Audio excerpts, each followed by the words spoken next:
It's not the ability to force choke plebs, toss them around like pathetic rag dolls on a whim that makes Jedi Outcast exceptionally satisfying to play. Goodbye. It's not the wanton destructive properties of wielding Force lightning. It's the simple joy of hearing that sweet snap hiss of your lightsaber ignite at your command, and that you have complete control of the weapon that defines a Jedi Knight in a more civilized age. Ah, Jedis. I had no ideas. I'm no Jedi.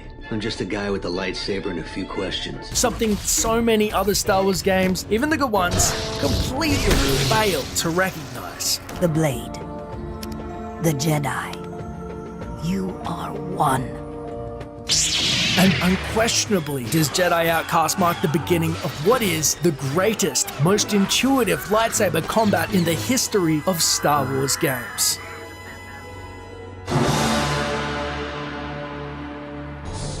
All right, enough fooling around. Where's Relo? Please, noble Jedis, not in the faces. Previously, LucasArts developed Dark Forces, and that meant that due to its unprecedented infrastructure, it lent the first Jedi Knight entry, Dark Forces 2, unrivaled live-action sequences. Why hesitate? Strike me down. In time, Ron. First, I need something from you. Ha! Gay! But LucasArts, for all their innovation with green screens in the late 90s, were not as savvy with the two core components of a video game: graphics or combat.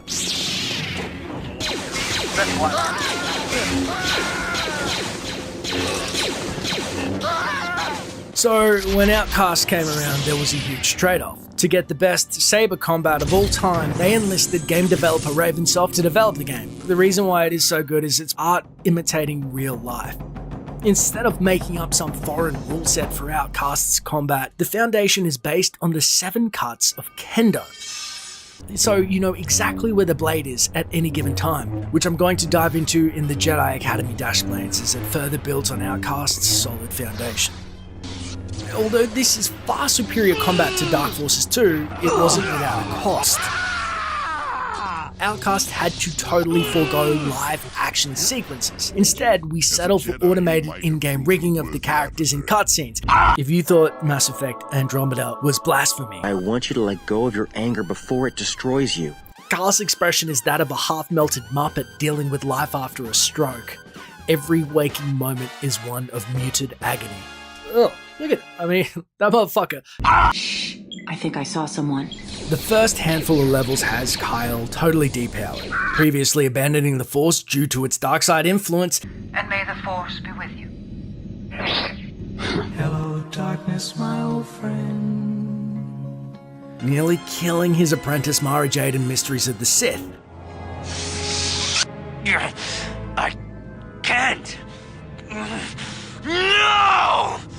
I won't do this. This is not the way. It asks too much of me. I can't kill my friends and allies. And because of that, the first few levels are honestly that of a deceptively bland and somewhat generic shooter with a few minor triumphs. That is until... Kyle Katarn? A 9-foot-tall dinosaur Dark Jedi and his tribal apprentice show up and Blast them, kick Kyle! your fucking ass. You desire this woman? Come, take her. Does a Jedi run from battle? Good point. Katarn! Oh! You're pathetic, Katarn. As a Jedi, you might have proven a worthy adversary. Without the power of the Force, you're not worth the effort it would take to strike you down. Perhaps your woman will prove to be of heartier stock. Don't you touch her. On second thought, Tavion, kill her. Jan! And B, fake kill your girlfriend right in front of you. Rub your nose in it so you run straight back to the loving embrace of the Force, and inevitably leading them to the Valley of the Jedi, this pit of raw Force energy that not only powers you back up, but also empowers Dasan as part of his treacherous machinations. Your plan worked, Master Dasan. Yes, Tavion. The death of Katarn's woman has driven him mad. and delivered the Valley of the Jedi into our hands. And this, my friends, is where the game truly begins. Kyle, I've been expecting you. You've come for your lightsaber.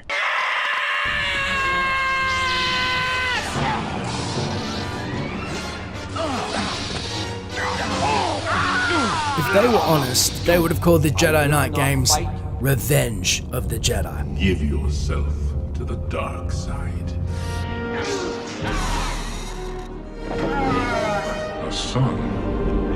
Run!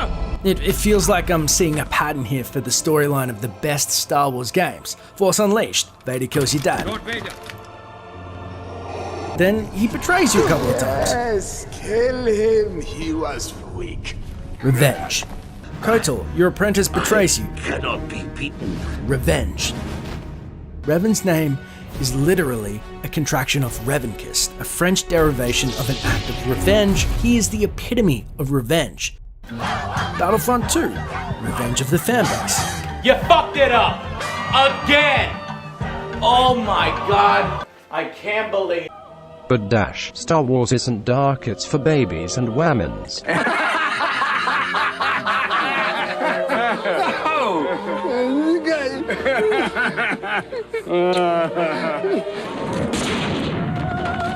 haven't killed anybody since 1984.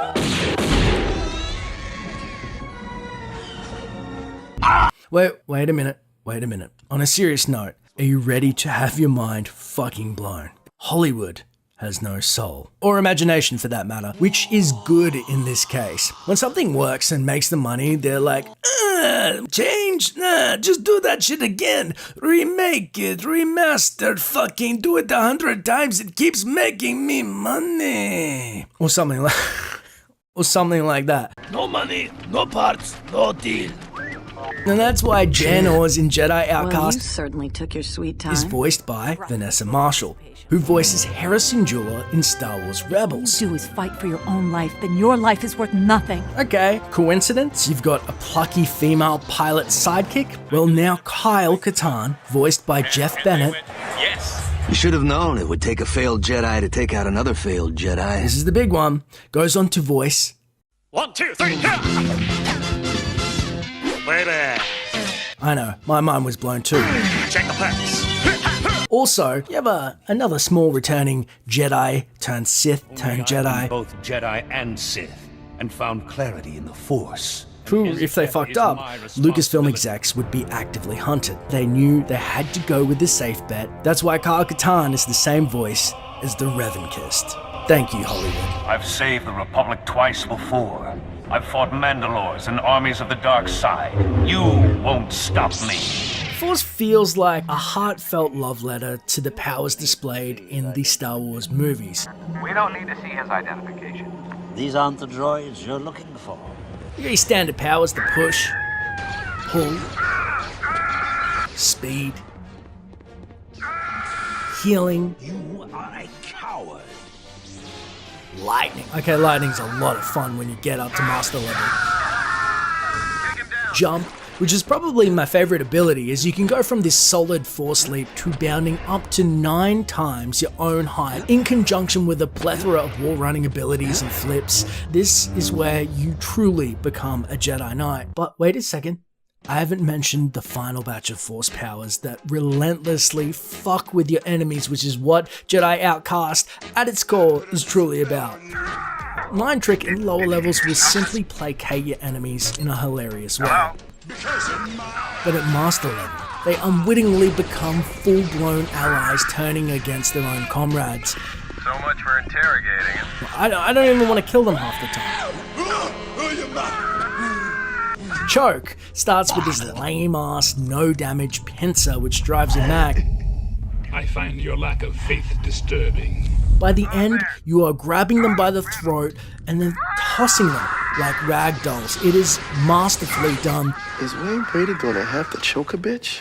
Jedi Outcast isn't without its flaws. There is some complete fuckery when it comes to level design. In what game do you use at Bomb Bridge, the only place where these bullshit-ass laser sensors are invisible? And just the general asshole random trip mine placement, it's just, ugh. Shout out to the fucked up maze that is the Yavin Swamp. You're gonna have to press your face against every wall to somehow miraculously find your way through under this little waterfall that nobody has any idea. It's gonna take you about 5 hours to figure out the first time. Speaking of which, the pincers on Nar Shaddaa, where you're just tap dancing on the ledges of these buildings, getting shot at, till you finally figure out you're meant to jump on these things. Never in a game has it been so obscure.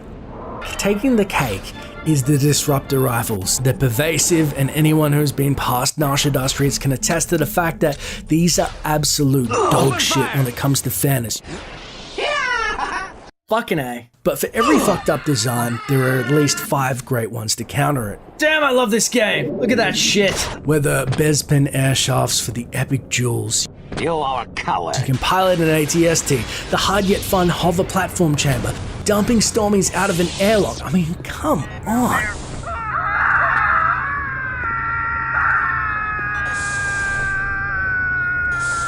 And clean. Also, this is a crazy fact. The burial ground that Kyle soaks up that force energy from, called the Valley of the Jedi, has a secret and sinister backstory, which is one of the best legends starring Darth Bane himself. It's a great story, and the best way to experience the novel is listening to it, in my opinion. So I have a link below to the novel, and you can start a free 30-day trial with Audible to listen to all 3 of the novels. Absolutely let me know what you thought of him, because Bane is so badass that they actually brought him back into canon.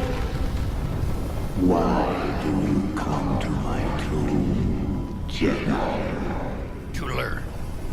Do you know who I am? Yes. Darth Bane. The ancient Sith Lord, you are.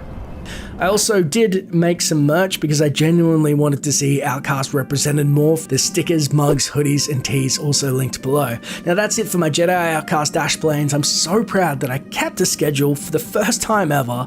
I put out videos every weekday and I got through the whole thing. The community support has been incredible, so thank you very much. I will do a Dash Planes review after each Let's Play, so let me know which games you want to see, because we're going to branch out of Star Wars at some point. I'm very excited for that. So thanks for watching, and may the Force be with you always.